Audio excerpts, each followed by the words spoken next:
ॐ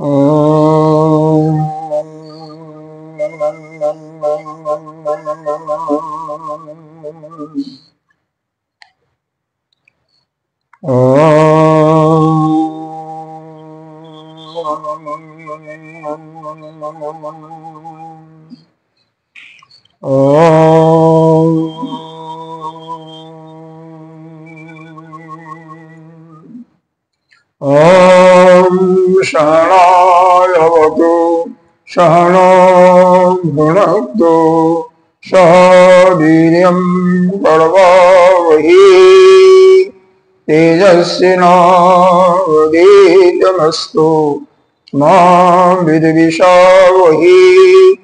ओम शांति शांति शांति। सच्चिदानंद रूपाय विशोत्पत्तिहेतवे तापत्र विनाशाय श्रीकृष्णाय वयं नमः। नारायणं नमस्कृत्य नरं चैव नरोत्तमं देवीं सरस्वती व्यासं ततो जयमुदीरयेत्। अखण्डमण्डलाकारं व्याप्तं येन चराचरं तत्पदं दर्शितं येन तस्मै श्रीगुरवे नमः। अज्ञानतिमिरान्धस्य ज्ञानाञ्जनशलाकया चक्षुरुन्मीलितं येन तस्मै श्रीगुरवे नमः। गुरुर्ब्रह्मा गुरुर्विष्णु गुरुर्देवो महेश्वरः गुरुः साक्षात् परं ब्रह्म तस्मै श्री गुरुवे नमः। त्वमेव माता च पिता त्वमेव बन्धो च सखा त्वमेव विद्या द्रविणं त्वमेव सर्वं मम देवदेव। गजाननं भूतगणाधिसेवितं कपितजम्बोफलचारुभक्षणं उमासुतं शोकविनाशकारणं नमामि गणेशं भजम्। अनंत श्री विभूषित श्री 1008 पंचायती महानिर्वाणी अखाड़ा के वरिष्ठ तीव्रनिष्ठ महामंडलेश्वर एवं उत्तर प्रदेश समाज के अध्यक्ष श्री सद्गुरुदेव भगवान के चरणों में कोटि कोटि नमन बंद। निर्वाणा पीठाधीश्वर 1008 श्री महानिर्वाणी 1008 महानिर्वाणी अखाड़ा के आचार्य श्री ब्रह्मनिष्ठ महामंडलेश्वर एवं बीकानेर राजस्थान के राजगुरु स्वामी जी के चरणों में कोटि कोटि नमन बंदन। यहाँ के अधिष्ठाता देव संतजन मातृशक्ति भक्तजन सभी के अंतःकरण में विराजमान आत्मस्वरूप परमात्मा को नमन करते। गीता जी का ध्यान बाद में शेष। ओम पार्थाय प्रतिबोधितां भगवता नारायणेन स्वयं व्यासेन ग्रथितां पुराणमुनिना मध्ये महाभारतम् अद्वैतामृतवर्षिणीं भगवती अष्टादशाध्यायिनी अम्ब त्वाम् अनुसन्दधामि भगवद्गीते भवद्गीतेषु। नमस्तुते व्यास विशालबुद्धे फुल्लरविन्दायतपत्रनेत्र येन त्वया भारततैलकोण प्रज्वालितो ज्ञानमयो प्रदीपः। प्रपन्नपारिजाताय स्तोत्रवेत्रैकपाणे ज्ञानमुद्राय केशराय गीतामृतदुते नमः। सर्वोपनिषदो गावो बालनन्दनं पार्थो वत्स सुधीरभोक्ता दुग्धं गीतामृतं महत्। वसुदेवसुतं देवं कंसचारुमर्दनं देवकी परमानन्दं कृष्णं वन्दे जगद्गुरुं। भीष्मधूरतटा जयततजलो गान्धारनीलोत्पल शैलग्राहवती कृपाणि कर्णिनवीलाकुल तस्स्वामिविकर्णघोरमकरादुर्योधनावर्तिनि श्रोतेराकल्पाण्डहिरणनदीप्रवर्तकः केशव पाराशार्यवचः सरोजममलं गीतार्थगन्धोत्कटम् नानाख्यानकेशरं हरिपदा सम्बोधनोद्बोधितम्। लोके सज्जन शतपदैरारहाभिधीयमानं मुदा भूयाद् पंकजं कलिमलिप्रध्वंसिन श्रेयसि मोकं करोति वाचालं मंगुलंघयति गिरिं जतकृपातमहं वन्दे परमानन्दमाधवम् यं ब्रह्मा वरुणेन्द्ररुद्रमरुतः अस्तवन्ति दिव्यैस्तैः वेदैः साङ्गपदक्रम उपनिषदैः गायन्ति जनसाधव दानायवस्थित तद्गतेन मनसा पश्यन्ति जनयोगिन जासन्नं न विदुषुर असुरगणा देवाय तस्मै नमः देवाय तस्मै नमः। श्रीमद् भगवद गीता का 16वां अध्याय, जिसमें भगवान ने दो संपत्तियों के बारे में वर्णन किया है। पहला दैवी संपत्ति और दूसरा आसुरी संपत्ति। तो दैवी संपत्ति क्या है, इसका प्रयोजन क्या है? तो कहते हैं दैवी संपत्ति को प्राप्त करके, उसको प्राप्त करने का मतलब उसके जो गुण हैं वह अपने अंदर धारण करके वह मोक्ष को प्राप्त कर सकता है। लेकिन साथ ही साथ जो आसुरी प्रकृति है उसको छोड़ देना होता है, नहीं तो वो बंधनकारी होता है। तो इसी प्रयोजन को लेते हुए यहाँ पर जगत गुरु शंकराचार्य जी ने कुछ संगति लगाई है, और ये संगति पढ़ते हैं। दैवी आसुरी राजसी राक्षसी च इति प्राणिनाम प्रकृतयो नौमे अध्यायी सूचिता कर रहे हैं। 9वां अध्याय जो गीता जी का है उसके अंदर 3 प्रकार की प्रकृति का वर्णन किया था भगवान ने। कौन कौन? दैवी, आसुरी और राक्षसी। तो वह तो वहां पर केवल बता दिया था, हालांकि 12वें और 13वें श्लोक में वर्णन है कि दैवी प्रकृति क्या है और आसुरी प्रकृति क्या है। तो अब उसी को यहाँ पर विस्तार से बताने जा रहे हैं। दैवी प्रकृति वहां पर क्या वर्णन किया गया था? मोघाशा मोघ कर्मणो मोघ ज्ञाना विचेतसः राक्षसीं आसुरीं चैव प्रकृतिं मोहिनीं श्रुता। मोघा का मतलब, मोघ का मतलब होता है व्यर्थ।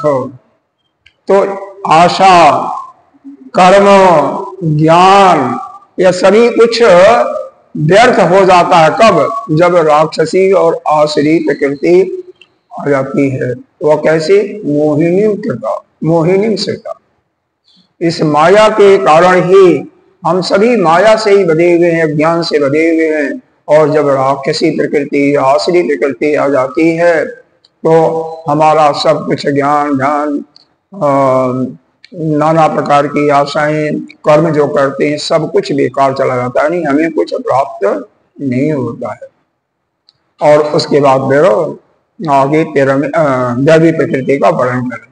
अब दैवी प्रकृति का वर्णन यहाँ पर प्रारंभ में दैवी प्रकृति का ही वर्णन किया गया है। तो एक पैराग्राफ और है, उसको देखते हैं। भगवान भास्कर कहते हैं तासाम विस्तरेण प्रदर्शनाय, वह जो दैवी और आसुरी जो प्रकृति है उसको विस्तार से बताने के लिए अभयम सत्य संशुद्धि इत्यादि अध्याय आरभ्यते। यह जो अध्याय है कहाँ से आरंभ किया गया है? अभयम सत्य संशुद्धि, इस शब्द से वाक्य का अध्याय का आरंभ किया जा रहा है। तत्र संसार मोक्षाय दैवी प्रकृति, संसार से मुक्ति के लिए, संसार के बंधन से मुक्त होने के लिए दैवी प्रकृति का वर्णन है। और निबंधनाय आसुरी राक्षसी, और आसुरी और राक्षसी जो प्रकृति है वो बंधन में डालने वाली है। च इति दैवा आदनाय प्रदर्शनम क्रियते इतर यो परिवर्जनाय। अतः यहाँ पर दैवी प्रकृति का संपादन करने के लिए, दैवी प्रकृति को बतलाने के लिए दूसरे दोनों प्रकृतियों को त्यागने के लिए बताया गया। यहाँ पर मुख्य रूप से बताया गया है दैवी प्रकृति के जो गुण बताए गए हैं उसको अपने अंदर धारण करो, उसको धारण करो, और जो आसुरी प्रकृति है उसके जो गुण लक्षण बताए गए हैं उनको त्यागो, तभी आपका कल्याण होगा।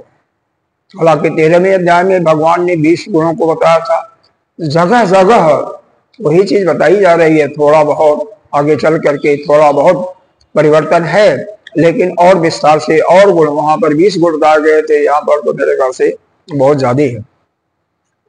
देखते हैं कितना है। श्री भगवान उवाच, अब यहाँ पर पहला श्लोक शुरू होता है, बस इतना ही। आपने संगति बताया कि 9वें अध्याय में 3 प्रकार के प्रकृतियों का वर्णन किया गया, दैवी, आसुरी और राक्षसी। अब यहाँ पर जो है यह विस्तार से वर्णन किया, आसुरी और राक्षसी प्रायः एक ही है, तो उन दोनों को एक में क्लब कर दिया, और दैवी, तो दैवी प्रकृति का वर्णन किस लिए किया गया, जिससे लोग मतलब मनुष्य या साधक अपने अंत आत्मा में पक्का करके दृढ़ निश्चय करके उसका अनुभव करते हुए उसको व्यवहार में लाते हुए मोक्ष को प्राप्त हो जाए। साथ ही साथ जो राक्षसी प्रकृति के लक्षण बताए गए हैं उसको हमेशा के लिए त्याग दें। तो भगवान क्या कहते हैं, ये ऊपर के पहले पंक्ति में जो 3 गुण बताए गए हैं ना, यह तीनों गुण जो हैं विशेष रूप से हैं। कौन कौन? अभयम सत्य संशुद्धि ज्ञान योग अवस्थित, दानम दमस्य यज्ञस्य श्राद्धाय तपः आर्जवम्। देखो 3 ऊपर बताए गए हैं, ऊपर वाली लाइन में 3 और नीचे वाली लाइन में 6। तो पहले जो 3 बताए गए हैं वही मुख्य हैं, विशेष रूप से हैं। कौन कौन? अभयम, पहला है अभय। अभय कौन हो सकता है? अब यह सोचो, मान लो एक बालक है, छोटा बालक है, अपने पिता के साथ जा रहा है, तो उस समय वो बिल्कुल क्या होगा? अभय होगा, क्योंकि किसी का उसे सह मिल गया। पिता कैसा भी हो, लेकिन उसको अपने पिता पर गर्व होता है। कोई भी पिता के रहते हुए हमें न तो कड़वा बोल सकता है, न मेरे को मार सकता है, न मेरे को दंडित कर सकता है। इसलिए वह, भाई देखो, किसी को भी किसी का सहारा मिल जाता है, और हमें किसका सहारा चाहिए? हमें 2 चीजें हैं, या तो संसार का से हमारा कोई परवाह ही ना हो, संसार किसी कुछ चाहिए नहीं, जिसको संसार से कोई लेना देना नहीं है वही अभय होता है।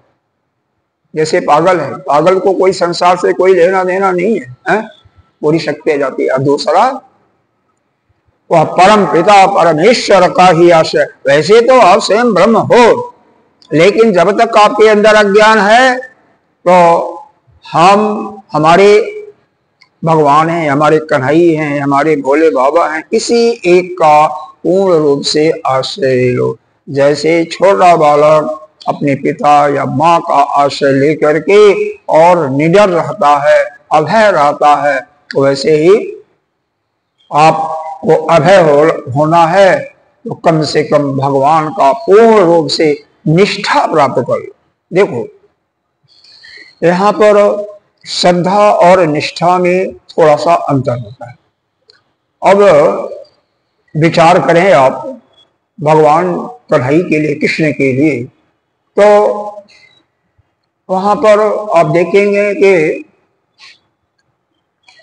यह जो अक्रूर जी थे वो अभी भगवान पर पूरी उनकी श्रद्धा थी, लेकिन निष्ठा पूरी नहीं थी। और वहीं पर उनके बाल सखा कौन थे? बाल सखा का नाम कोई बता सकता है क्या? उन्हीं के वंश के बृहस्पति के शिष्य, इतना मैं बता दे रहा हूं, उनके बाल सखा थे। उनका क्या नाम था? नहीं मालूम है? नहीं आ रहा? हाँ क्या क्या सुना है? प्रवर मंत्री यहाँ तक मैंने बता दिया। उद्धव नाम था, उद्धव गीता के नाम से भी विख्यात है। श्रीमद् भागवत के 11 अध्याय में उद्धव प्रवर्ण मंत्री, वहां पर वर्णन है। तो उद्धव जी का भगवान के वंश के वो भी हैं, भगवान के वंश के ही आपके अक्रूर जी भी हैं, दोनों हैं। अक्रूर जी जब द्वारका गोकुल गए थे भगवान को लाने के लिए, वहां पर जो प्रसंग का वर्णन किया गया है उससे यह ज्ञात होता है कि अक्रूर जी का भगवान पर पूरी श्रद्धा थी, लेकिन द्वारका में जो घटनाएं उनके साथ घटी, द्वारका में क्या कहा, एक सामंतक मणि को लेकर के किसी का साथ दे करके उसको चुरा ले जाते हैं, यानी चोर के साथ जो जाता है वो भी चोरी माना जाता है। तो इसका मतलब भगवान पर उनकी पक्की निष्ठा नहीं थी। और यह उद्धव जी पूर्ण निष्ठा अंत समय तक साथ उनका दिया। तो ऐसा जिसका निष्ठा हो जा, पक्का हो जा कि बस हमारे ये, कैसे, जैसे अर्जुन था, अर्जुन के अंदर पूर्ण निष्ठा है कि हमारा आश्रय देने वाले भगवान स्वयं है, तो हम किसी से पराजय हमारी नहीं हो सकती है। और वह 18 दिन का महाभारत का युद्ध होता है, कभी किसी से अर्जुन पराजित नहीं हुआ है, जबकि सभी पांडव सेना के बड़े बड़े धुरंधर पराजित भी होते हैं, घायल भी होते हैं, यहाँ तक कि धर्मराज युधिष्ठिर भी घायल होते हैं कर्ण से। तो यह भगवान के ऊपर जिसकी निष्ठा होगी पक्का कि भाई यही है। अर्जुन हमेशा कहता था कि आप रथ को कर्ण के पास ले चलो, लेकिन जब तक कर्ण के पास वह अमोघ एक शक्ति थी, जब तक वह शक्ति थी, भगवान जानते थे कि अगर वह शक्ति चला दिया तो अर्जुन का बचना मुश्किल हो जाएगा। तो हमेशा दाएं बाएं रथ को निकाल देते थे, उसके सामने नहीं लाते थे। जब भीष्म का एक पुत्र था जिसका नाम था घटोत्कच, जब घटोत्कच का इतना प्रलयंकर युद्ध उसने किया कि सबको, कौरव सेना को तबाह करने लगा, तब दुर्योधन ने बारंबार कहा कि अब वह जो अमोघ शक्ति तुम्हारी है वह किस काम की आएगी, उसको उसके चढ़ाओ, उसको वो करो, उसका अनुसंधान करो और घटोत्कच को मारो। तब वह घटोत्कच जब मर जाता है, क्योंकि वह अमोघ शक्ति समाप्त हो जाती है, क्योंकि वह एक ही बार जाता है शस्त्र, कोई बाण होता है तो एक बार जाने के बाद दोबारा थोड़ी काम, कुछ बाण होते हैं कि बार बार भी चलते रहते हैं, लेकिन वह नहीं, एक बार गया बस खत्म हो गया। तो वह जब अमोघ शक्ति समाप्त हो जाती है, फिर जो है भगवान कर्ण के सामने लाती है, पहले नहीं लाए, कभी भी नहीं लाए। खैर जो कुछ में मुख्य बात यह है, यहाँ पर हमारे कहने का तात्पर्य है, जो भगवान को अपना अनन्य रूप से आश्रय उनका स्वीकार कर लेता, उसको किसी से कोई डर नहीं लगता, उसको वह अभय होता है। अभी संसार में उनके सिवा तो कोई है ही नहीं, तो किससे डर, अभय वही होता है। यहाँ तो संसार से कोई, जिसको तात्पर्य नहीं, कोई क्या कहेगा, हमें दुष्ट कहेगा, अच्छा कहेगा, मैं मारा जाऊंगा, क्या जाऊंगा, कुछ कोई मतलब नहीं है, वही अभय होगा। या तो पूर्ण रूप से अभय वही होता है जो भगवान का पूर्ण आश्रय ले लिया है, जिसकी पूरी पूरी निष्ठा भगवान में है। तो यह अभय शब्द का अर्थ है। दूसरा है सत्य संशुद्धि। सत्य संशुद्धि का मतलब जिसका अंतःकरण बिल्कुल शुद्ध हो, अंतःकरण शुद्ध हो। कैसे? जिसके अंतःकरण में क्या होता है, काम, क्रोध, मद, लोभ, मोह, मद, मत्सर कुछ भी नहीं हो, हमेशा के लिए। यहाँ पर भगवान ने यहाँ पर बताया कुछ, दो चीजें फालतू बताया। सत्यस्य अंतःकरणस्य, इसका अर्थ दिया सन व्यवहारेषु परिवंचन माया अनृतादि परिभजनम शुद्ध भावेन व्यवहार इति अर्थ। भगवान ने क्या दिया कि वह अपना अंतःकरण उसका इतना शुद्ध हो कि व्यवहार में किसी को वह ठगने का काम न करता हो, दूसरे को धोखा न देने वाला हो। माया, माया का मतलब क्या होता है? जो दिखाई दे वह क्या है? सत्य नहीं है, और जो न दिखाई दे वही सत्य होता है। यहाँ पर अर्थ भाष्यकार ने हिंदी में लगाया कपटी, और क्या? अनृत। अनृत का मतलब चोरी करना, तो अरे झूठ बोलना, सॉरी, अनृत का मतलब झूठ बोलना। तो अनृत वह झूठ भी नहीं बोलने वाला हो, यानी हमेशा सत्य बोलने वाला हो, सत्यवादी हो, कपटी न हो, किसी के साथ छल करने वाला न हो। अनृतादि परिवर्जन, इनका पूर्ण रूप से त्याग कर दिया है, जिसका अंतःकरण बिल्कुल शुद्ध है, इसका तात्पर्य यही है। मतलब जिसका अंतःकरण में किसी के प्रति कोई कुटिलता, झूठा व्यवहार और ठगने का, क्योंकि व्यापारी लोग क्या करते हैं, उनका कोई बहुत खास भी आ जाए ना तो उससे कहते हैं कि देखो हमारा, अभी मैं दही दिखा देता हूं, हमारा इतने का ही खरीद पड़ा, अरे आपको मैं कम दाम में दे रहा हूं, आपसे प्रॉफिट भी नहीं ले रहा हूं। और वह अपने पिता को भी नहीं छोड़ता, किसी को नहीं छोड़ता। जो पक्का व्यापारी होता है ना वो किसी को छोड़ता नहीं। क्यों भाई? देखो अगर किसी को दाम पर ही सबको देता रहेगा तो वह उसका तो जो व्यवसाय है डूब जाएगा। क्यों डूब जाएगा? जितने रुपए में कोई सामान उसको मिलता है उसके बाद और भी खर्चे होते हैं। जिस दुकान का है उसका किराया जाता है, बिजली पानी का किराया जाता है, नौकर चाकर है उसका भी खर्चा है, अपने वहां पर 12 घंटा अपना भी लगा रहा समय तो उसका भी कुछ पैसे होते हैं। तो उसी पैसे में कैसे दे देगा वो? हाँ, लेकिन ठगने का मतलब यह है कि वह प्रॉफिट लेना है लेकिन एक निश्चित रूप से ही ले, यह नहीं कि जैसे आजकल सरकारी कामों में देखा जाता है, अगर 40,000 का कॉन्ट्रैक्ट है या 40 लाख का, तो 20 लाख का ही वहां पर माल लगता है और 20 लाख खा जाते हैं सभी मिलकर के। ऐसा ना हो। अगर 100 रुपए का उसका सब कुछ खर्चा बर्चा जोड़ के पड़ता है तो 100 का 110 ले लो, बस 10% प्रॉफिट, यह जायज होता है। और 100 का 200 लेगा, 150 लेगा तो यह जायज नहीं होता। खैर कोई बात नहीं। यहाँ पर तात्पर्य है कि सत्य संशुद्धि का व्यवहार में किसी के साथ कुटिलता, किसी के साथ कपट, किसी से झूठ बोलना, यह सब जिसका अंतःकरण में अभाव हो, इन तीनों चीजों का, उसी का कहते हैं उसका अंतःकरण शुद्ध है। और तीसरा क्या है? ज्ञान योग अव्यवस्थित। वैसे तो दोनों शब्द अलग अलग हैं, ज्ञान और योग भी अलग अलग है, एक में मिला दिया है। ज्ञान योग में वो अव्यवस्थित हो यानी स्थित हो। तो ज्ञान का मतलब क्या होता है? तो ज्ञान का अर्थ यहाँ पर भगवान भाष्यकार ने दिया है, ज्ञानम शास्त्रस्य आचार्यतः च आत्मादि पदार्थानाम अवगमः का अर्थ दिया अवगता नाम, इतना अर्थ है।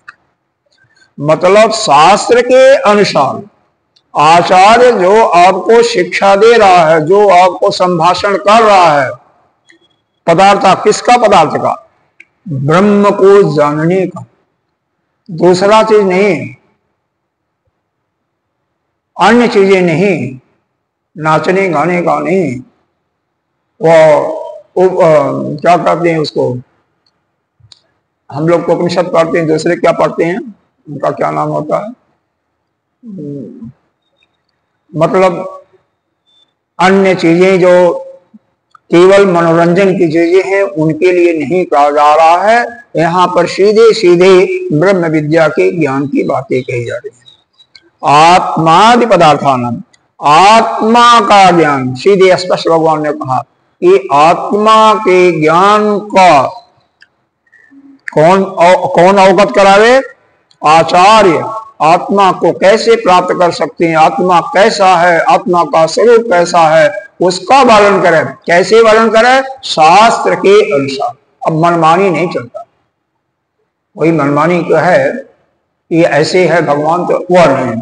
जो शास्त्र में लिखा हुआ उसके अनुसार वर्णन करो। शास्त्र में क्या, हमारे श्रुति ने जो वर्णन किया है, उपनिषदों में वर्णन किया है, उसके अनुसार जो भगवान का दिया हुआ है, जो स्वरूप दिया हुआ है और जो उनको प्राप्त करने का साधन बताया हुआ है, उसका ही ज्ञान है, उसको कहते हैं ज्ञान। समझ में बात आ रही है? शास्त्र के अनुसार यदि आचार्य या गुरु आत्मा को जानने का या स्वरूप में अवस्थित होने का ज्ञान प्रदान करता है तो उसी को कहते हैं क्या? ज्ञान। दूसरा चीज है जो किसे कहते हैं? वह आसन प्राणायाम यह योग नहीं है, ज्ञान भी नहीं है। इसमें क्या दिया है? इंद्रियाद उपसंहारेण एकाग्रतया स्व आत्म संवेदता पादनम योग। मतलब अपने इंद्रिय और मन पर पूर्ण एकाग्रता, जो अपने इंद्रियों को और मन को पूर्ण एकाग्रचित कर रखा है उसी को कहते हैं जो। ऐसी क्रिया, ऐसा ज्ञान जिसके द्वारा हमारी इंद्रियां और मन बिल्कुल एकाग्र हो, उसको कहते हैं योग। तो ज्ञान योग का मतलब क्या हो गया? हमारी इंद्रियां मन भी एकाग्र हो, पूर्ण एकाग्र हो, और साथ ही साथ ब्रह्म विद्या जो है उसका हम श्रवण मनन स्वाध्याय कैसे करें? श्रुति के अनुसार जो शास्त्र हैं, जो उपनिषद हैं या अन्य शास्त्र, आचार्य के द्वारा, आचार्य का उसमें अनुभव भी सम्मिलित हो। लेकिन कैसे? श्रुति के अनुसार। प्रमाण है श्रुति, लेकिन कई ऐसे शब्द होते हैं वेद में, उनका अर्थ समझ में नहीं आता है। आचार्य उसको समझाते हैं कैसे? किसी ने उस पर टीका लिखा, टीकाकार ने जैसे भाष्य लिखा, आपने 6 हमारे आचार्य आस्तिक आचार्यों ने भाष्य लिखा है। कौन कौन? 10 हमारे उपनिषदों पर भाष्य लिखा है ना। हमारे जगत गुरु शंकराचार्य जी ने, रामानुजाचार्य ने, बल्लभाचार्य जी ने, निम्बरकाचार्य जी ने, सभी लोगों ने भाष्य लिखा है। तो ऐसा जिस पर सभी आचार्यों ने भाष्य लिखा है उसका, और उसके बाद भी समझ में नहीं आता तो टीका भी लिखा। जैसे उपनिषदों में और गीता जी पर भी किसने टीका लिखा? ये आपके कैलाश पीठ से जो मिलता है ना, उसमें इनका टीका भी है, आनंद गिरी जी का टीका भी है। तो टीका द्वारा और आसान शब्दों में जो हमें समझ में नहीं आता, भाष्यकार के शब्दों से कुछ क्लिष्ट शब्दों का टीकाकार के माध्यम से वो हमारे और आसानी समझ ना सके। लेकिन फिर भी कुछ शब्द हो जाते हैं ऐसे जिनका समझ में ठीक नहीं आता, तो उस पर टिप्पणी लिखने वाले आचार्य, कुछ जो विद्वान होते हैं, टिप्पणी लिख करके उनका अर्थ और सरल सुगम बना देते हैं। यह आप जितने भी उपनिषद हैं हमारे 10 से 11, यह सभी जो है कैलाश आश्रम जो है ना, यहाँ पर ऋषिकेश में सभी वहां पर मिलते हैं। ब्रह्मसूत्र भी और गीता जी भी, हालांकि हमेशा नहीं मिलता, कभी कभी कोई प्रिंटिंग में रहता है, नहीं होता, वो बात अलग है, लेकिन वहां से सभी। और यहाँ पर आनंद गिरी टीका, पहले भाष्य है, हमारे पास पुस्तकें हैं एक आनंद गिरी का टीका, फिर टिप्पणी नीचे, सब कुछ साथ होता है जिससे उसका ठीक ठीक समझ आ सके। प्रयोजन यही है कि जो श्रुति ने उपदेश दिया है उसका अर्थ ठीक ठीक समझ लेना। तो इस प्रकार से अंतःकरण शुद्ध हो जान करके और व्यवहार जगत में कपट, छल और झूठ इससे बिल्कुल बचा रहे और योग में अपने एकाग्र स्वरूप में अपना चित्त को एकाग्र कर रखे। यह तो तीन जो बताया, यह मुख्य रूप से तीन हो गए। कौन कौन? अभय, दूसरा अंतःकरण की शुद्धि जिसका नाम दिया सत्य संशुद्धि, तीसरा दिया ज्ञान योग अवस्था, ज्ञान योग में स्थिर। परिभाषा ज्ञान का अलग बताया, योग का अलग बताया, और इन दोनों में स्थिर हो जाना। इसके बाद 6 यहां पर अन्य साधनों का वर्णन किया गया है, उसको देखते हैं। दानम तपस्य यज्ञस्य श्रद्धाय तपः आर्जम। पहला दिया दान। तो दान कितना है? भगवान ने दान का दिया है यहां पर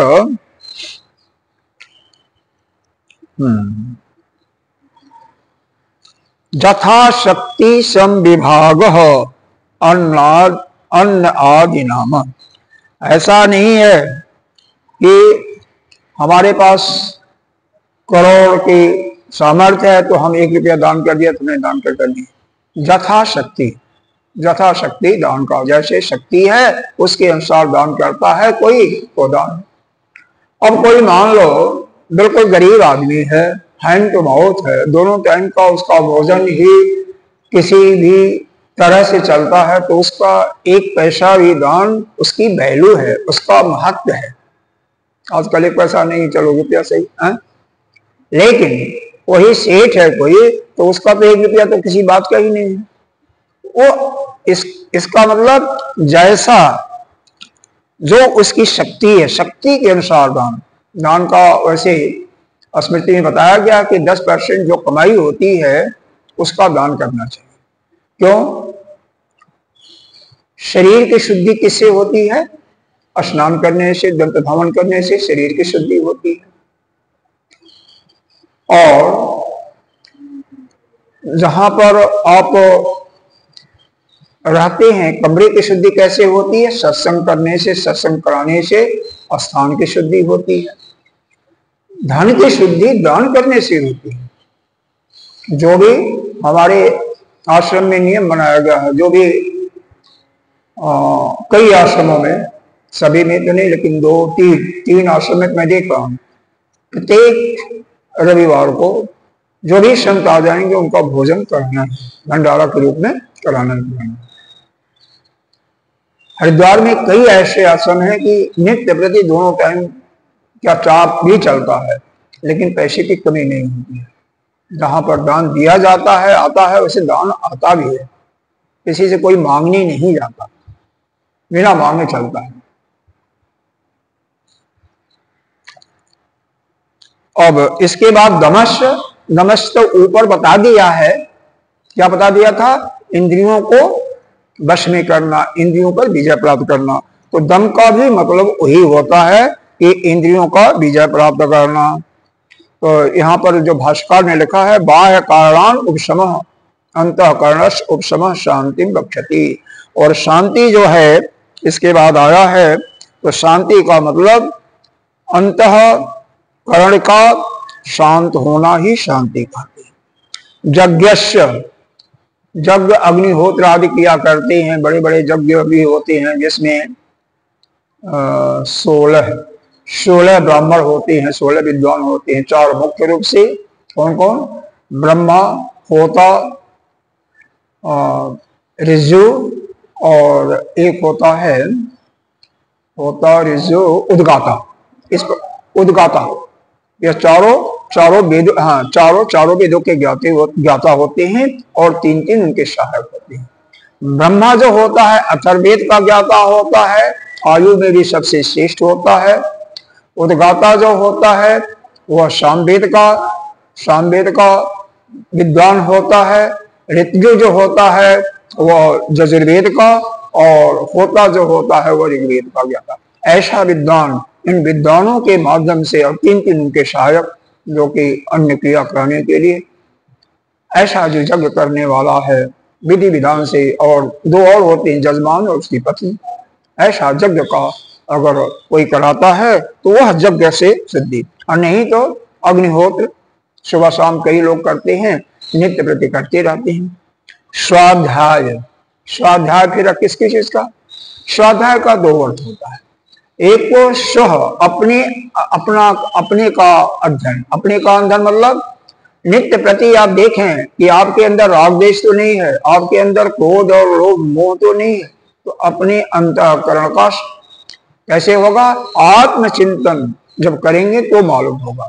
और दूसरा यह उपनिषद है, प्रस्थानत्रयी में आता है उपनिषद, ब्रह्मसूत्र और श्रीमद् भगवद गीता का स्वाध्याय।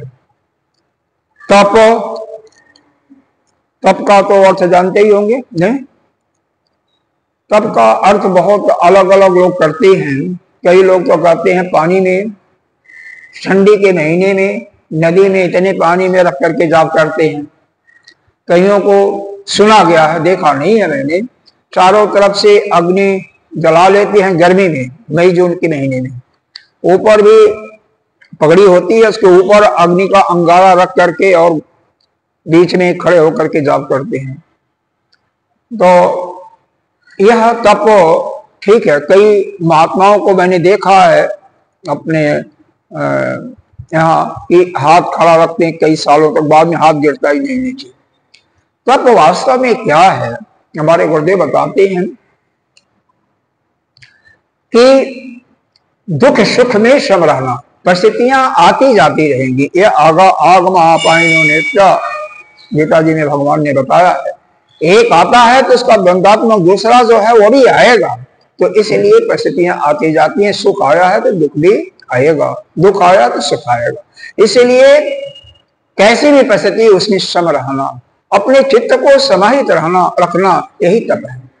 जो किसी भी परिस्थिति में अपने चित्त पर किसी प्रकार का विकार नहीं आने देता, किसी प्रकार का चिंता भय नहीं होता, उसी को तप कहते हैं।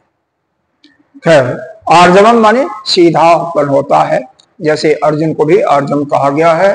अर्जुन का वृक्ष होता है वो भी सीधा होता है, सरलता से अर्थ होता है।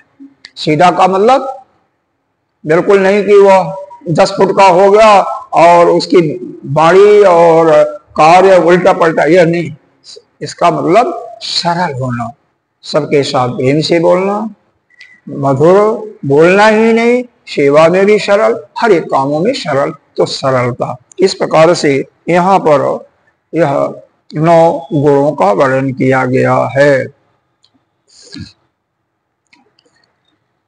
भगवान भाष्यकार ने देव यज्ञ आदि का भी वर्णन किया है। यज्ञ में ही अग्निहोत्र आदि और अस्मार्था में यज्ञ, देव यज्ञ आदि का। स्वाध्याय में भगवान भास्कर ने लिखा ऋग वेदाद अध्ययनम और दिष्टार्थम, अदिष्ट लाभ के लिए। अदिष्ट लाभ क्या? जो आप देख रहे हैं नहीं देख पा रहे हैं, मतलब वह ब्रह्म का अनुभव करने के लिए वेदों का नाम भी दे दिया, ऋग आदि वेदों। तो इन चारों वेदों का अध्ययन करना अर्थात स्वाध्याय करना, वही बताया गया। तपो का बताया गया भक्षमारम। भक्षमारम मतलब आगे बताया जाएगा। शरीर आदि, शरीर की भी तपस्या है, बुखार आना भी तपस्या है, लेकिन एक निश्चित, क्योंकि अगर कोई बिल्कुल हमेशा निराहार रहे तो भी अपना जो जिस कार्य के लिए, जिस उद्देश्य की पूर्ति के लिए मनुष्य जीवन का जन्म उसको मिला है, उसमें अगर बाधा होता है तो वो नहीं ठीक है। मतलब तात्पर्य यह है कि जीव को मनुष्य योनि इसलिए मिलती है कि वह इतना इसी जीवन में इतना ज्ञान, वह जो ज्ञान है ब्रह्म विद्या की प्राप्ति करके, और ब्रह्म विद्या की प्राप्ति करने के लिए पहले अपने अंतःकरण को भी शुद्ध करना पड़ेगा। तो यज्ञ दान इत्यादि करना पड़ेगा, यानी कर्म योग करना पड़ेगा। तो उसके माध्यम से वो अपने अंतःकरण को शुद्ध करके योग और उपासना के माध्यम से चित्त को एकाग्र करके आचार्य गुरुदेव का शरण लेकर के वह ब्रह्म विद्या को धारण करके वह जन्म मृत्यु से छुटकारा पाएगा हमेशा हमेशा के लिए। तो यहाँ पर इस चीज का इतना होना चाहिए, तभी जा करके, अदरवाइज तो काम नहीं चलता ना। अब अगले श्लोक में बताते हैं या कुछ और गुणों का यहाँ पर बताते हैं। अहिंसा सत्यम क्रोध त्याग शांति अपैशुनम दया भूतेषु अलोलुप्तम मार्दवम ही अचापलम। हम इनको जोड़ते जाओ। अहिंसा सत्यम क्रोध त्यागम शांति अपैशुनम। पहली पंक्ति में फिर 6 गुण बताया, दूसरे में दया भूतेषु अलोलुप्तम मार्दवम ह्री अचापलम 5 यानी 11। दूसरे अध्याय में 11 बताया, पहले श्लोक में 9, दूसरे श्लोक में 11। अब अहिंसा का चर्चा तो 13वें अध्याय में हमने विशेष रूप से यहीं पर किया था, बताया था आपको कि शरीर, वाणी और मन, इन तीनों से किसी को दुख न पहुंचाना। चाहे शरीर से, चाहे वाणी से कड़वा बोलोगे तो भी दुख पहुंचता है। कोई अगर अंधा है, अंधे को अंधा कहोगे, काना कहोगे तो भी इसको दुख पहुंचता है। किसी को डांटोगे तो भी दुख पहुंचता है, वाणी से भी। तो इस प्रकार से मनसा, वाचा और काया, शरीर से, तीनों से किसी को दुख न पहुंचाना। अहिंसा के संदर्भ में और भी बताया जाता है, यह थोड़ा भी होता है, मध्यम भी होता है और अधिक भी होता है। थोड़ा का मतलब थोड़ा सा किसी ने गलती किया, थोड़ा सा उसको डांट दिया, हो गया, समाप्त हो गया। मन के अंदर फिर द्वेष उससे नहीं रखा है। और मध्यम में उसको मार भी दिया, और ज्यादा में तो उसका गला ही काट दिया, ज्यादा तो ही होगा ना। तो इस प्रकार से अहिंसा का पालन करना। तो एक तो हो गया थोड़ा, मध्यम और ज्यादा, 3 प्रकार से हुआ, जोड़ते जाना, शरीर से, मन से और वाणी से। और फिर हुआ थोड़ा, मध्यम और ज्यादा। फिर संयम कर रहे हो, किसी से करवा रहे हो, या कोई कर रहा है उसमें आप बिल्कुल शांत बैठे उसका सहमति आपकी है, तो यह भी हिंसा है। जैसे मान लो आप किसी को मार रहे हैं और आपके सामर्थ्य है, उसको डांट भी सकते हो, उसको बोल भी सकते हो, उसको छुड़ा भी सकते हो, लेकिन कोई मतलब नहीं। इसका मतलब आप उससे सहमत कर रहे हैं, उसका आपकी भी सहमति है, तो यह भी हिंसा का एक रूप है। खुद न करके दूसरे को, आजकल बहुत चलता है, क्या कहते हैं उसको, सपारी। अरे बड़ों की हत्या करवाते हैं लोग, लाखों करोड़ों रुपया खर्च करके सपारी चलता है, तो ये भी है। या संयम किसी की हत्या करते हैं, तो ये भी है। तो कैसे भी हो, तो इस प्रकार से अहिंसा का बहुत बड़ा विस्तार से वर्णन किया गया गीता जी में ही। इसी में यह जो आपका राम सुखदास जी का इनका जो गीता है, उसमें हिंसा का 343 प्रकार का वर्णन किया गया है, लेकिन विशेष रूप से यह 27 रूप से आपको बता दिया गया। सत्यम, सत्य का मतलब है सत्यम ब्रूयात् प्रियम ब्रूयात्, अप्रियम सत्यम न ब्रूयात्। सत्य बोलो, लेकिन जो प्रिय सत्य है वही बोलो, अप्रिय सत्य है वह मत बोलो। क्रोध, क्रोध का मतलब अगर कोई शिष्य है या कोई आपका पुत्र है, उस पर क्रोध कर रहे हो, किस लिए कर रहे हो?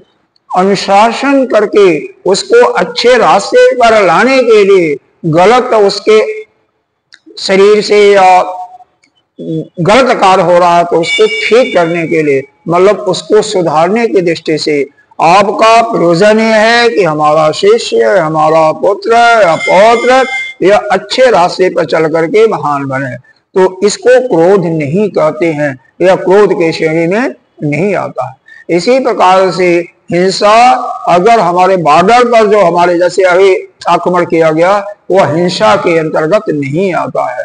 शत्रुओं से लड़ना वो हिंसा नहीं होता है। क्रोध त्याग, त्याग का मतलब तो यहाँ पर संन्यास से लिया हुआ है, इस प्रकरण में लिया हुआ है। और त्याग का मतलब तो बहुत कुछ बड़ा होता है। पूरे संसार में किसी प्रकार के इच्छाओं का पूरा त्याग हो। लेकिन यहाँ पर भास्कर जी ने लिखा है कि त्याग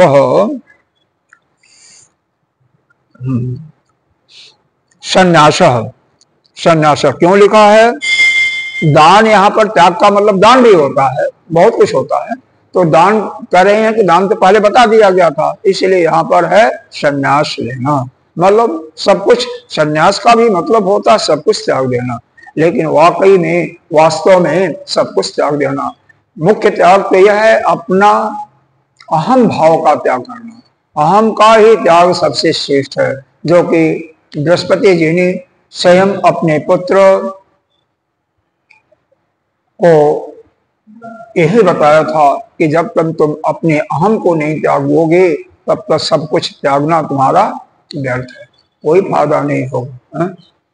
तो अहम का त्याग। और क्या है? शांति, शांति का मतलब अंतःकरण का उपशम। अंतःकरण आपका शांत हो, जिसके अंतःकरण में कोई हलचल न हो, अंतःकरण बिल्कुल शांत, उसी को कहते हैं शांति। यह नहीं मन में वृत्तियां आ रही हैं या जा रही हैं उसको शांत नहीं कहेंगे। बाहर से शरीर आपका स्थिर है वह शांत नहीं है, मन शांत होना चाहिए। अप्रश्नम, अप्रश्नम का मतलब किसी की निंदा नहीं करना। देखो, अगर जहां पर कोई किसी की निंदा कर रहा है और आपका कान लगा करके इसको सुना तो आप भी पाप के भागी होते हैं। किसी की निंदा करे वहां से दूर हट जाओ, या आप समर्थ हो उसको डांटने के लिए तो डांट दो। किसी दूसरे व्यक्ति की बात तभी करना चाहिए जो वह मौजूद हो, उसके सामने जो कुछ कहना हो कोई दिक्कत है नहीं, लेकिन उसके न रहने पर उसके विषय में हाँ उसकी बड़ाई कर सकते हो, बड़ाई करने से श्रेष्ठ होता है, लेकिन बड़ाई न करके उसकी बुराई करो तो इससे पाप होता है। और क्या होता है? दया, कृपा भूतेषु दुःखितेषु, अगर कोई दुखी प्राणी है तो उस पर कृपा करना ही दया कहलाता है। अलोलुप्तम, इसका अर्थ दिया इंद्रियाणाम विषय सन्निधौ अविक्य। समय हो गया क्या? अभी तो नहीं है। अगर इंद्रियों का, इंद्रियां अपने विषय, उनका विषय भी मौजूद हो और इंद्रियां अपने विषय में न जाएं, उससे जाने के उनके अंदर जरा सा भी विकार न हो, तो उसी को कहते हैं अलोलुप्तम। लोलुप्तम का मतलब लालच होता है, अलोलुप्तम का मतलब बिना लालच के। विषय मौजूद नहीं है, मान लो यहाँ पर पैसा है और पैसा लेने का आपके अंदर से भाव नहीं हुआ, आपके सामने खीर और पूरी रखी हुई है, बढ़िया बढ़िया 56 प्रकार का भोग, और उसके बावजूद आप नहीं खा रहे हैं, सब कुछ है, सामान उपलब्ध है, तो यह कहिए कि आपने क्या किया? आपके अंदर कोई लालच नहीं है, आप अलोलुप्तम का पालन कर रहे हैं।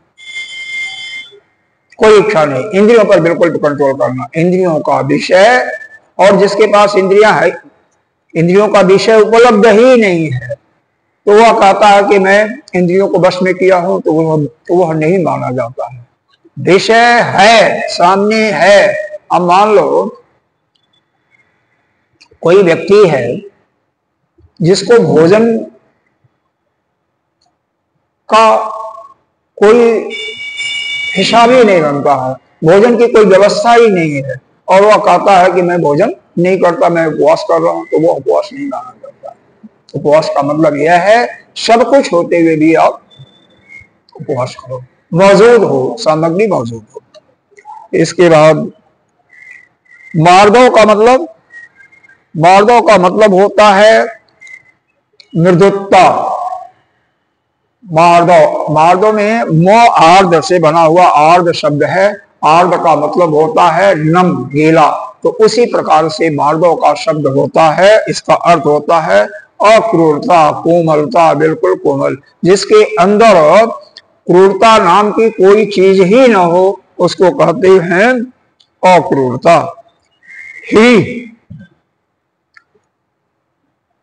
ही का मतलब क्या हुआ? लज्जा। देखो, विषयों से इंद्रियों को मोड़ना, कई कारणों से इंद्रियों को विषयों में जाने से रोका जाता है। एक तो ही है, लज्जा से भी है। कई समाज के से लज्जा के कारण भी इंद्रियों को विषयों में जाने से आप रोकते हो। कई बार डर के कारण से भी अगर आप विषयों में अपनी इंद्रिय को ले जाओगे, मान लो भोजन का ही है, आप शुगर के मरीज हो, तो आपको डर के इससे लगता है कि डॉक्टर ने बोला है कि रोग की वृद्धि हो जाएगी, तो उस रोग की वृद्धि से डर है आपको, कोई कहने वाला नहीं है, लेकिन वहां से है। तो कैसे भी है, चाहे डर से, चाहे लोक लज्जा से हो, और चाहे आपका आत्म संयम है, अपने ऊपर नियंत्रण है, वो तो सबसे श्रेष्ठ वही माना जाता है कि आत्म संयम है। लेकिन किसी प्रकार से आप इंद्रियों को कंट्रोल करें तो श्रेष्ठ ही माना जाता है। जैसे कि भगवान स्वयं कहते हैं, श्रीमद् भागवत में एक कथा भी आता है, इसका है, और एक ब्राह्मण था ना, इसका नाम क्या है, जो कि छठे स्कंद में, सातवें स्कंद में आता, छठे स्कंद में आता है, अभी आ जाएगा, जो कि अपने बेटे का नाम संतों के और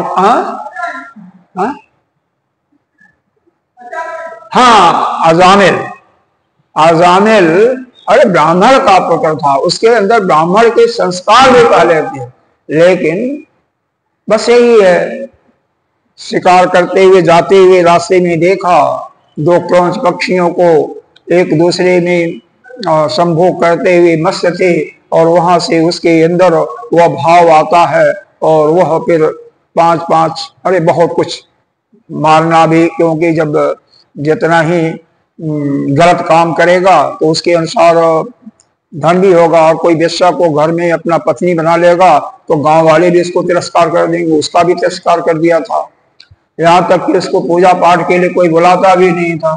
तो सब प्रकार से जब खाने के लाले पड़ गए तो वह क्या किया, फिर तो वह जाकर के जीवों की हत्या करने लगा, और वही जीवों को खाता और सब कुछ करने लगा, और वेश्याओं को भी रखा। बाद में वेश्या एक ही थी, 5 नहीं थी। 5 तो यह कहा जाता कि हमारी 5 इंद्रियां अभी वेश्या ही हैं, इनके ही इनसे ही हम फंसते हैं। तो किसी संत का आगमन किसी के घर में किसी पुण्य के फलस्वरूप होता है, वैसे नहीं होता है। हालांकि बालकों ने उनको हंसी के माध्यम से उस अजामिल के घर भेजा था, क्योंकि उन्होंने शुद्ध ब्राह्मण का घर पूछा था, और लेकिन नहीं, उन्होंने खिलवाड़ में मजाक करते हुए उनको अजामिल का घर भेजा था। और वहां पर जब यह पहुंचते हैं तो वह अजामिल गया था शिकार करने के लिए, लेकिन उसकी पत्नी थी, वेश्या थी। लेकिन यहाँ पर संग का प्रभाव देखो, एक वेश्या एक ब्राह्मण का संग करती है तो उसके अंदर धर्म का संस्कार हो जाता है, वहीं पर अजामिल एक वेश्या का संग करता है तो उसके अंदर गलत स्वभाव आ जाता है, अलग अलग स्वभाव। तो वह कहती है बहुत अहोभाग्य है कि आप महात्माओं का दर्शन हुआ, लेकिन मैं भोजन नहीं बना सकती, आपको मैं सामग्री कच्चा सामान दे देती हूँ, आप बनाइए और खा लीजिए। उसने सारा सामान इकट्ठा किया, आग जलाई और महात्मा लोग भोजन बनाए और खा लिए। जब इनका भोजन हो गया उसी समय वह कौन अजामिल उधर से आ रहा था। एक हाथ में धनुष है, एक कोई पीठ पर लटका रखा, कोई हाथ में पकड़ रखा था। इस प्रकार से जीवों को मार करके ला रहा था। पत्नी की नजर पड़ जाती है, उसने संकेत करती है कि सामने से मत आओ, पीछे के दरवाजे से आओ। और पीछे के दरवाजे से वह अजामिल अंदर जाता है। तुरंत कहती हो, उनको फटकारती भी है कि आप अच्छा कर्म नहीं कर रहे हैं, चलिए जल्दी से आप स्नान कीजिए, इसको रख दीजिए। और स्नान करके शुद्ध कपड़ा देती है, पवित्र कपड़ा पहनिए, जाइए। बाहर संत लोग आए हुए हैं, वो भोजन कर चुके हैं, कुछ 2 मिनट उनके साथ बात कीजिए। अब वो दक्षिणा देने के लिए तो उसके पास कुछ था भी नहीं कि दक्षिणा दिया जाए, क्रूर तो हो ही गया था। तो ब्राह्मण और जो संत थे स्वयं कहते हैं कि भाई आपकी पत्नी तो बहुत ही धर्म के रास्ते पर चलने वाली है, उसने बहुत ही सुशील है। तो वो हम लोगों को भोजन करा करके तृप्त किया। लेकिन आप तो जानते हैं ना, ब्राह्मणों का, संतों का जब तक भोजन के बाद भी दक्षिणा नहीं मिलती तब तक यज्ञ नहीं होता है। तो यज्ञ आपका पूरा हो जाए इसके लिए दक्षिणा चाहिए। अब यह तो इसका स्वभाव तो दुष्ट हो ही गया था। क्या कहता है, आप यहां से जितना जल्दी हो चले जाओ, मैं अभी कुछ कहा नहीं, मारा नहीं, नहीं तो मैं तुम्हारे पास जो कुछ है ना सब कुछ छीन लेने वाला हूं। अरे उन्होंने कहा कि कोई चिंता नहीं, मैं कुछ ऐसा कुछ तुमसे पैसा नहीं मांग रहा हूं, हम तो तुमसे एक वचन लेना चाहता हूं जो तुम्हारे लिए कल्याणकारी भी होगा। कहता बोलो। कहते हैं संत कि आपकी पत्नी गर्भवती है, ऐसा हमें आभास हुआ है और हम आपसे वचन ही लेना चाहते हैं। उसको एक संतान की प्राप्ति होगी तो उस संतान का नाम, उस बेटे का नाम तुम नारायण रख देना, बस इतना ही, यही दक्षिणा हमारी हो जाएगी। कहता ठीक है जाओ, तुम्हें दे दिया। और वह नारायण रखना संत लोग चले जाते हैं। बाद में थोड़े समय के बाद पुत्र की उत्पत्ति होती है, खुशी भी होती है, नाम भी नारायण रखता है। थोड़े दिनों के बाद जब उसका बालक बढ़ भी जाता है, छोटे छोटे कामों के लिए ही नारायण से उसका इतना प्रेम हो जाता है, उसको बारंबार नारायण नारायण करके बुलाता है। अंत समय उसका आ जाता है, जमदूत भी आ जाते हैं इसके प्राण को लेने के लिए, जीव को लेने के लिए। फिर वो नारायण उसके मन से निकलता है, बुला रहा है इसको, अपने बेटे को। लेकिन भगवान के पार्षद वहां पर आते हैं, अंतिम समय है, और जम के दूतों को, जमराज के दूतों को मारते हैं कि तुम जो हमारे नारायण का नाम लेता, कैसे भी ले, वो हमारा भक्त होता, नारायण का पार्षद होता है, उसको तुम नहीं ले जा सकते हो। जमदूत कहते हैं नहीं, बहुत बड़ा पापी है, बहुत अत्याचारी है, वेश्या को रखा हुआ है और वेश्या के साथ यह संभोग करता है। यह इसको दुष्कर्मों का दंड देने के लिए जमराज जी के पास ले जाऊंगा, इसको नाना प्रकार के नरकों की यातना दी जाएगी। उन्होंने कहा देखो, अग्नि है ना, बिजली है, जानबूझ करके कोई तार को छू दे तो भी मर जाएगा, जान करके छुए तो भी, बच्चा भी छुए तो भी, और वृद्ध भी छुए तो भी। तो इसने भगवान का नाम चाहे कोई डर से ले, चाहे कोई दुश्मनी करके ले, चाहे भक्ति पूर्वक ले, कैसे भी कोई लेता है तो वह भगवान उस पर कृपा करते हैं। कैसे भी उसने भगवान का नाम लिया है, कैसे क्यों लिया इसका कोई प्रयोजन नहीं है, कोई मतलब नहीं है। इसलिए यह सारा दोनों का संवाद वह सुन रहा था, कौन? अजामिल। खैर उस समय कुछ लोगों का वृत्तांत है कि वहां पर मृत्यु नहीं होती है, बाद में वह उस घटना के बाद वह भगवान के तपस्या में लग जाता है और पुनः वो जो ब्राह्मण का कर्तव्य जो पीछे से छोड़ करके वह गलत रास्ते पर गया था, वह सही रास्ते पर आ जाता है, बाद में उसकी मुक्ति हो जाती है। तात्पर्य यह है कि कैसे भी करो भगवान का नाम लेना ही चाहिए। वैसे ही जितने भी यहाँ पर गुण बताए गए हैं उनका पालन करो, चाहे डर से करो, चाहे आप उस पर अपने इंद्रियों को भ्रष्ट नहीं करो, कैसे भी करो। और इसी के साथ में हाँ एक और आ गया अचपलता, बिना प्रयोजन।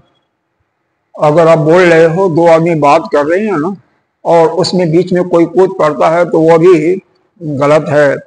और कोई काम कर रहा है, आपका कोई उद्देश्य नहीं है, कोई मतलब नहीं होता, उसमें बीच में अपनी टांग अड़ा देते हो, तो यह भी जो है इसको हम कहते हैं क्या, अचपलता।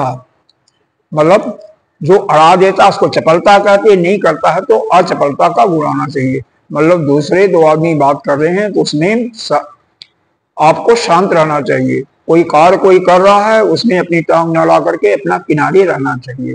तो इस प्रकार से यह 11 गुणों का वर्णन किया गया। आगे का कार्यक्रम कल देखेंगे। ओम पूर्णमिदः पूर्णमिदं पूर्णात् पूर्णमुदच्यते पूर्णस्य पूर्णमादाय पूर्ण